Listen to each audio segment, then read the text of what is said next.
Welcome everybody to the Progressive Podcast. I'm your host, Luke Lamont, and in this episode, I'm going to talk to you about how to create your very own fat loss diet. So it's just me this week on the episode. Aaron isn't here, so I'm going to run through something that is more my sort of thing that I work with rather than Aaron. He's more performance and posture based. So kicking things off then, the first and most important rule in creating your fat loss diet is, of course, calories. Okay, so we've got basically 3 tiers of calories, or 3 different columns in which you can fall into when it comes to calorie consumption. You've got number 1, which let's say is in the middle. Okay, so that's called your calorie maintenance. If you hit this calorie maintenance target, you're going to maintain. Okay, you're going to maintain pretty much everything, whether it's strength, fat loss, the amount of fat you have, the amount of muscle you have, etc. Unless you're fairly overweight, maybe holding a bit more fat than the average person, there is a possibility of you doing what's called body recomp. Okay, so using your stored fat basically to build muscle. It's not going to change into muscle, but you are going to use that stored fat. It's going to decrease that fat and it's going to build muscle, and you can get leaner. The only thing with that is it takes a lot longer than, say, going into a calorie deficit, which we're going to cover in a minute. So you got your calorie maintenance. You can lose fat, you can build muscle on it. It's just a whole lot harder, okay? So you're mainly going to maintain. Then you've got your calorie surplus. So this is going above that calorie maintenance line. So with the calorie surplus then, what you're going to do is you're going to eat a little bit more, or you're going to move a little bit less there than basically what you're burning, which means you're going to be consuming more energy than what you're burning off. This is going to help you build muscle, help you build strength, but you will put on a bit of fat also. Now, the one that the majority of people are interested in, that's the calorie deficit. Okay, so the calorie deficit then is where you need to be in order to lose fat. So it's taking a quick sip of my coffee. So basically no deficit, no fat loss. Although you can body recomp, like I say, it's a whole lot harder, and not many people have the patience to do that. So I'm happy to say no deficit, no fat loss, unless of course you're an experienced, trained individual. So we need to get ourselves into that calorie deficit in order to lose fat. Now, there's 2 ways of doing it, or 3 ways of doing it if you like. You can either eat less, which is probably the easiest way to go about it. There's the burning more, so moving more, doing more exercise. And then there's the 50-50 split of each. So my favoured method is to decrease calories. For me, personally, anyway. And then I'll crack on with what I need to do. I'll reap what I sow, if you like. And then once I hit a plateau, I then might start burning more as a way of altering that deficit, if you like, because I will stall, I will plateau. That's what happens when you go into a calorie deficit, or if you're on a fat loss phase. So this is what we need to first establish, our calories, if you like. What also I like to do with people is I like them to download MyFitnessPal. So if I've got a new client now, or somebody's going to be working with me and they want to change the way they look, then I'm going to say, right, that's cool. Let's keep a food diary. Let's sort of establish a baseline of where you're currently at and what your sort of understanding is with nutrition.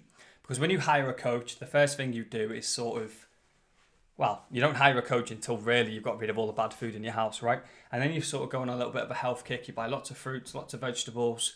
You start picking your brown wheats, brown rice, brown pasta, etc., your brown breads, and you pick plenty of fresh meat and fish. So then we just need to figure out how many calories you're consuming. Now, this length of tracking can be anywhere from a week to a month, okay? What I tend to do is if I meet with somebody, and let's say I meet with them to find out about them, have a consultation, I'll have them then keep a food diary perhaps up until after we finish the first 2 weeks of training. So it could be that I meet somebody in the middle of the month. They're not going to be starting until the following month. We crack on for 2 weeks with sessions, and then we sort of have what I call a 2-week review. So that's where I might then give calorie targets, protein targets, etc.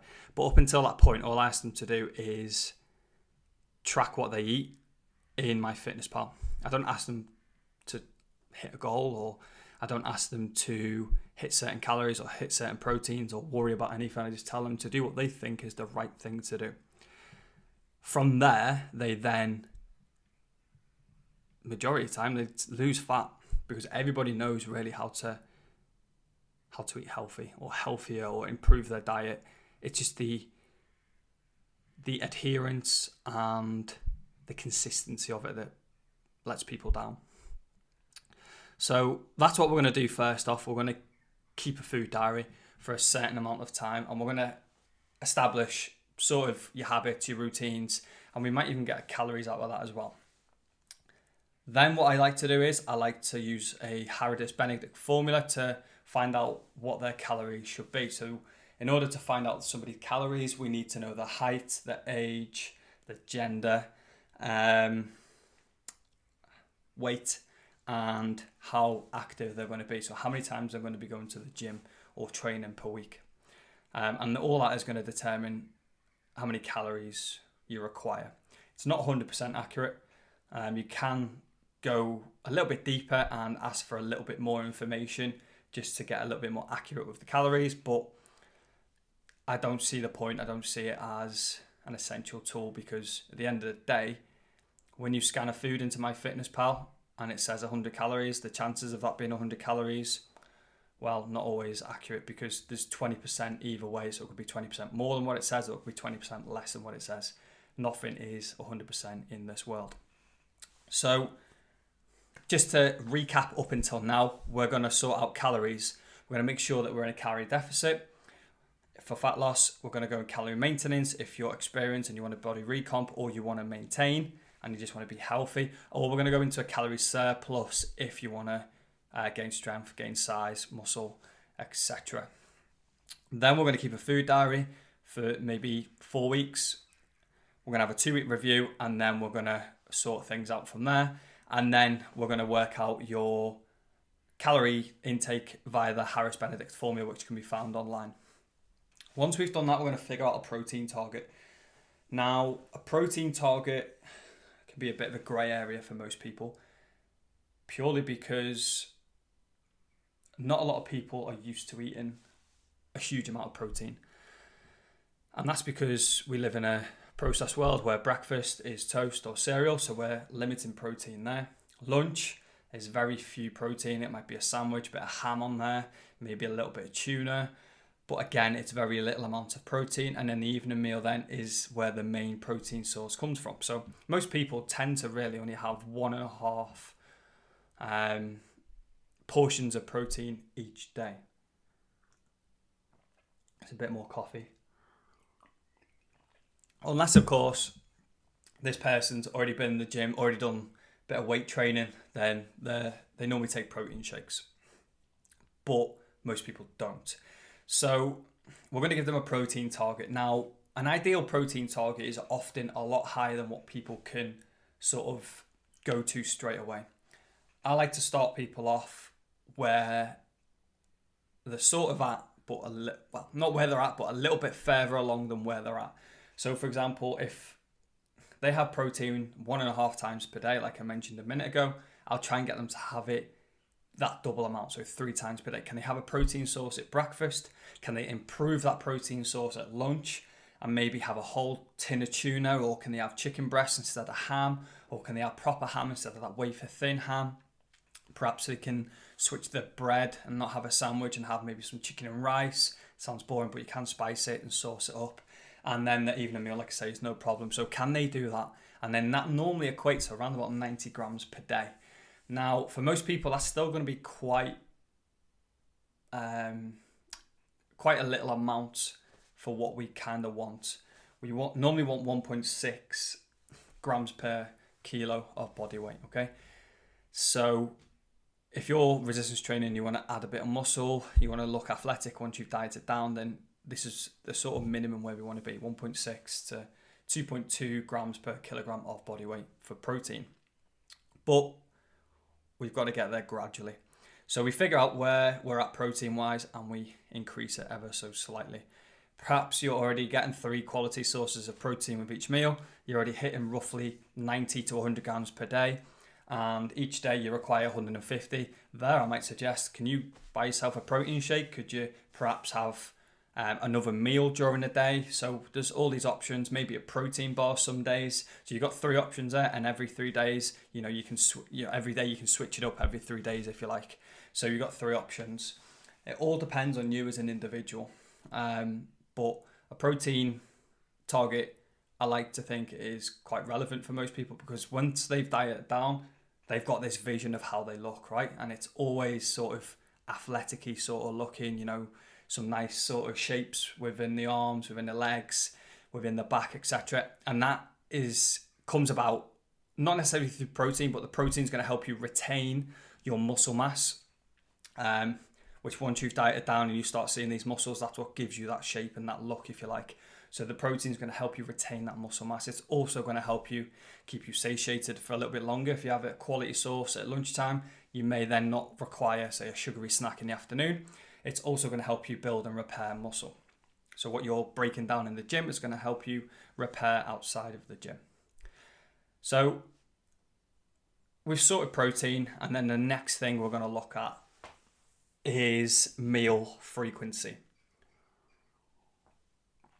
So what I mean by meal frequency then is how often are you going to have meals, or how many meals you're going to have and how often. So the old myth out there is you've got to eat 6 times a day, little and often, to keep stoking that metabolism in order to lose fat. Now, there's 2 sides to this coin. There's the yes, I agree with that to some degree, but then there's no, I disagree with it. So the bit I disagree with is to keep the metabolism up, or keep stoking that metabolism, if you like. No, that's absolute nonsense. That's not why we're looking at 6 meals per day, okay? The 6 meals a day often came about because of bodybuilders. And everybody goes, oh, bodybuilders are in shape, they eat 6 meals a day, so they're in shape because they eat 6 meals per day. That's not always the case, okay? So they eat 6 meals per day because they eat a lot of food. And if they was to have 3 meals per day, well, they'd have to double the amount of calories they'd have per meal. So they're already having, say, 800 calories at a meal, probably 1,000 calories at a meal. Then they're going to have 2,000 or 1,600 calories per meal. And that's going to be a lot harder to digest. It's going to be a lot harder to eat. And they're going to feel a lot fuller and a lot more sluggish. So it's a little bit easier to just separate them, split them in half, and eat every 2 to 3 hours and have smaller meals. Now, what else that helps you do is, if you're eating more meals or eating little and often, and let's say it fits your calories, and let's say it's not on chocolate bars and crisps and donuts and cakes, it's fruits and maybe a handful of nuts at a push. I'm not really a fan of nuts because people tend to overdo them, but fruits in particular, maybe it's just smaller meals, okay? You're going to be constantly busy with your hands, so you're going to feel like you're doing something, and not only that, but you're going to feel fuller and you're going to be happier because you feel like you're eating more rather than eating less. A lot of people's perception of a diet is suffering, and they feel like once they start a diet, once they begin a diet, they're going to be in hell, they're going to be tortured, and that's not always the case. You've got to set up your diet in order to win, and you can do that. This is what this podcast is about. It's just following the steps properly, and it's being smart. So we need to establish what's the ideal amount of meals for you to have and how frequently you're going to have them. I personally change it daily, so I can go anywhere from 4, 5, sometimes 6 meals per day. It depends on the day and depends how busy I am. Ironically, the busier I am, the more meals I have. Because if I've got a really long day in work, and let's say I'm not training until late afternoon, then I want to be adequately fueled for that training session and then clients afterwards. So therefore, I will then make sure that I've eaten enough that day, and I will try and split it up rather than having a big breakfast, big lunch, like 3 hours no eating, then train, because I'll just feel awful once I trained. So I like to split it up and have that little bit more. So meal frequency then. How many meals? How often? So what you do is then you divide your calories by, say, 4, and then you've got 4 lots. So if you're eating 2,000 calories per day, you've got 4 meals that are 500 calories each. I wasn't sure whether to put this next one on there, pre and post workout. So what I like to do personally is I like to plan my day first thing in the morning while sipping my coffee. And if I'm training that day, I will plan my nutrition around my training. Now, if you're not as into your training as what perhaps I am, then you might not have to do this, okay? Especially post-workout anyway, which means after training. So I like to plan my pre-workout, my what I eat before I train, because if I don't do that, then my training session isn't always the best, and I hate not having a good training session. I feel tired, I feel weak, which is normal in a calorie deficit, but you want to feel the best you possibly can. So I like to eat 2 hours before, and I like to have a decent meal or a good amount of food, mainly protein and carb based, minimal fat, purely because the workouts that I do are fueled by carbohydrates, not by fats. So by having fats, I'm not going to be fueling really in my session. I'm just going to be slowly digesting foods and feel quite sluggish throughout the session. So if I have carbohydrates, it's going to be fast digesting, bang, put to use in a training session, deplete them, use up all the muscle glycogen, which is your carbohydrates that are stored in your muscle, use it, and then refuel after workout. And the reason why they're big on me is because my training sessions really knacker me out. And if I got sessions afterwards, clients, then I want to be alert and I want to be on it, because at the end of the day, they're trusting me to help them, and I want to be the best I can for them. So I have a good meal afterwards, normally straight after, and sometimes it's something like Rice Krispies and a protein shake. Sometimes it's something like chicken and rice, like a stir fry or something like that. Okay, so again, it depends on the day. So if I'm on a Wednesday, for example, I might have Rice Krispies and a protein shake, then I'll drive home, then I'll wait an hour or two, and then I'll have tea. So I'll have like a bigger meal, like my chicken and rice. But on a Thursday, once I've trained, I've then got like 5 clients back to back all night. So then I have my chicken and rice straight after training, maybe Rice Krispies as well, just so that I'm adequately fueled for that that section of clients, if you like. So this is why I put pre and post workout in there. So if you're training at lunchtime, what you might want to do is eat around about 10 o'clock, go train 12 to 1. You might have a busy afternoon, so you want to get decent food in there after your session. Or you might just be going home, at which point you can just have something quick, maybe like a Rice Krispie bar on the way home or something with protein shake, and then have a meal when you get home. So that's another point. The next point then is you factor in your non-negotiables, okay? It's another sip of coffee. So the non-negotiables, this is completely different for everybody. I'm a chocolate lover, so I love to have chocolate in my diet as often as I can. I am lactose intolerant, so I try and limit milk chocolate because it does bloat me and it does give me false readings the next day when I weigh myself, and it makes me hold water, etc. So I try not to eat that because it messes with my digestive system. Nothing disgusting, I just get bloated and I swell. So I have dark chocolate, 70% plus, and you can pick them up for about £1.29 or 39 from Aldi. You get like 5 little 25 gram bars, and I probably have one of those maybe once a day, once every other day, something like that. And that just keeps me ticking over, and I'm happy with that. And I tend to have it when I want it, which tends to be in the evening time. So I can go all day happily, but then when I'm sat down with a cup of tea in the evening watching some Netflix, I like to have that chocolate bar, a little mini chocolate bar. It's only like 150 calories. So let's say you're on 2,000 calories per day, minus that 150, and then split the rest for your meals. So that's your non-negotiable. Might not be a chocolate bar, might be a glass of wine, it might be a pack of crisps, it might be that each week you want, I don't know, maybe like a burger or something like that. So you sort of work around and you fit these things in, because the last thing you want to do is make this diet terrible.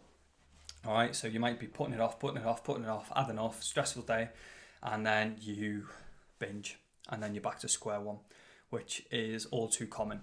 So by including these foods, it can almost set you up to win, okay? So the next one then is food you like. So what a lot of people tend to do is when they set up a new diet is they think they've got to eat certain foods because they are healthy, okay? And I've just done little air quotes with my fingers. So people think they've got to eat avocados, they've got to eat nuts, they've got to eat broccoli, chicken, rice, boring foods, okay? Just because they're typically classed as healthy and all over Instagram. That's not at all true, okay? What you've got to do is you've got to include food that you like. So if you like those foods, by all means include them, okay? Please do. But if you don't include them. Include things that you like. Ideally, you want to put in as much lean meats and fish as possible.